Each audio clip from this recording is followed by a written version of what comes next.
Bonjour, Annie Leclerc pour la clinique Un petit coup de pouce de Robert Val. Aujourd'hui, je vais vous parler de la performance. Vous savez, performance dans nos têtes, ça va tout de suite à performance sportive, performance académique, le fait d'atteindre des niveaux, des scores, battre des records. Ça nous ramène tout de suite là.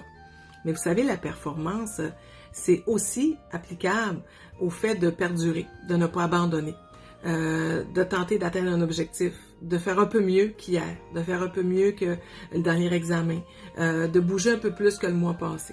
Fait que performer, des fois, c'est juste sortir de notre zone de confort, c'est ne pas baisser les bras, c'est ne pas s'évaluer par rapport à la masse ou par rapport au groupe, mais de s'évaluer par rapport à soi, OK? Puis être capable de se donner un objectif qui, partant de mon point de départ, va rendre ça un peu plus réaliste et réalisable et va permettre de cultiver une certaine satisfaction et non pas une impression que ça donne rien de toute façon. Si je prends le côté académique, nos jeunes font énormément d'anxiété. Vous savez, un jeune qui a des difficultés académiques, on ne peut pas lui demander de faire un 96 en maths. Il faut être réaliste. Il faut lui donner un objectif réaliste et réalisable.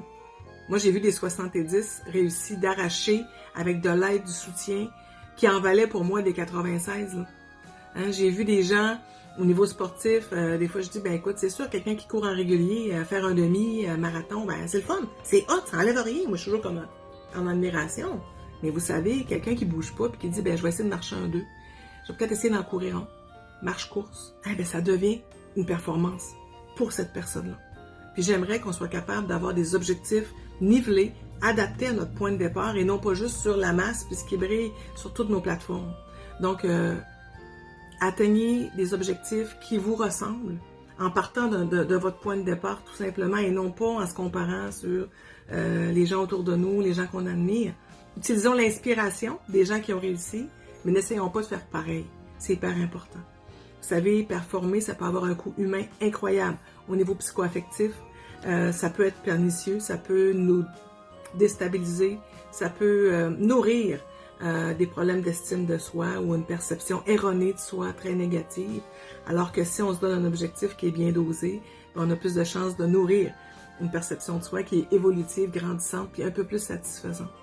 Puis vous savez, dans une année comme cette année, je voudrais juste vous dire que je pense qu'on a tous scoré un petit peu. On a tous performé un petit peu, juste à perdurer dans l'adversité, à sortir de notre zone de confort, à nous adapter, à accepter de se priver. Et de ça, j'aimerais que vous soyez fiers, parce que moi, je pense qu'on mérite d'être fiers de nous autres cette année. Et puis, je vous laisse sur cette pensée-là.